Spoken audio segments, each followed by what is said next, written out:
So I spent my weekend watching Fleabag, which is apparently old news by now, and I had no idea this even existed. I just randomly ran across a scene from it on Instagram, which is this one. Yes? And I was like, oh my god, this is funny, and I want to watch the whole thing. And I did. I binged it. And so here's my 5 cents on it. Fleabag is about the life of a broken person. Broken people, because it's not just one of them. Every single character is broken in their own way, which is the beauty of it. And so it resonated with me. Because, spoiler, like all people, I'm broken in my own way too. And funnily enough, I'm exactly the same age as the main character. So stupid as it sounds, I connected with her even more because of that. 33 is a very weird age. It's kind of the strange middle ground that feels like a no man's island. Young people tell you that you're now a dinosaur, and then older people keep saying, oh, you're so young, go have fun. So it's like 33 feels as if you're tied with ropes at both hands, and you're being pulled apart in opposite directions. And the chaotic force of the opposite movement evens out, forcing you to stay in one place in perpetuity, not knowing where to go or what to do. And also, 33 is where you just actually start to realize how cold and uncaring the world is.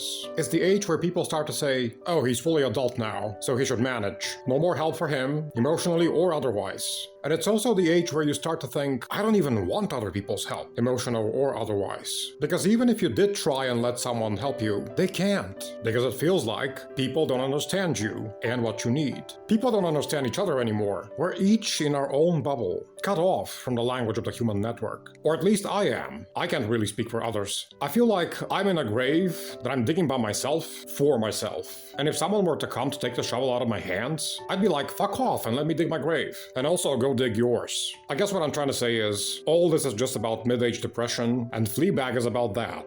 But it's also about a broken person whose present life has been twisted because of past trauma. Meaning her early life has been fucked up by death in the family, and horrible guilt over past mistakes. All of this adding up to make a 33-year-old who can't open up to people, who can't allow herself to trust people, who's barricaded herself in her own little mental fortress of lonely security, and because this loneliness is killing her, she compensates for it by being sexually available to anyone who will have her. And this hit me hard as well, because that's what I am. I guess it's a very usual occurrence, especially nowadays in our horrible, postmodern, tech-driven apocalypse of a world. The person who is broken by their past trauma, and then them trying to mend it in all the wrong ways. Yes, it's painful, very painful. But then comes the moment where I'm also thankful. And what I'm thankful for is this piece of art, the Fleabag series, and other works of art like it, because they heal us, or at least they try to. You know, the best way to heal your trauma is introspection and examination as to what exactly is the pain you experienced, why you experienced it, and then looking at your past hurt self as if you're from the future, and then giving your past self a big hug and telling them it's alright, and that you're sorry for the pain they've suffered, and that nobody deserves to suffer such pain. And artworks like Fleabag prompt you to initiate this introspection, because they act as a mirror. We watch the series, or the film, or the book, or whatever it is, and then we relate and connect to the character. And when we connect to them and experience their storyline, this then also makes us use the emotional impact of the storyline in order to try and sort out our own feelings. And in the end, the artwork has made us feel at peace with ourselves, at least for a little bit. And so with all of that, I'm just trying to say that Fleabag is a great series, and if you do feel down, give it a watch. It might help you to find a bit of peace. Now, I'm not saying it's perfect, of course. It does have its typical moments of cheesy TV stuff, like, for example, there's multiple Deus Ex Machinas, like, oh, just at the last moment when everything's falling apart. Just then, this one guy from a whole season ago will come to me and give me a business loan that I need to save myself. And no, that of course does not happen in real life. In real life, you just stand there, wallow in your sorrow, nobody comes to help you, and you just keep threading through life like a zombie, just thinking about putting one foot in front of the other until things get better. But hey, it's fiction and it's TV, so we can cut it some slack. At least it's trying to be real, and largely manages to do it if you ask me. Just next time, maybe do one where real life hits harder, like it being not just about trying to heal your trauma with meaningless sex, but maybe also you not having the time and energy for meaningless sex because you're trying to survive the housing crisis, or unemployment, or food insecurity, or cancer, something like that. You know, as horrible as that might sound, I feel like if my biggest problem is her fucked up sexual life due to childhood trauma, then that's not that scary or special. Lots and lots of people suffer suffer from that. So next time you do a Fleabag type of show, make it more real. Add to it those other things that I mentioned. Instead of getting depressed about not being able to sleep with a priest, let's give her sister or her father cancer or something. And then the stepmother fucks off because she doesn't want to deal with that. And then the main character has to take care of homebound cancer patients,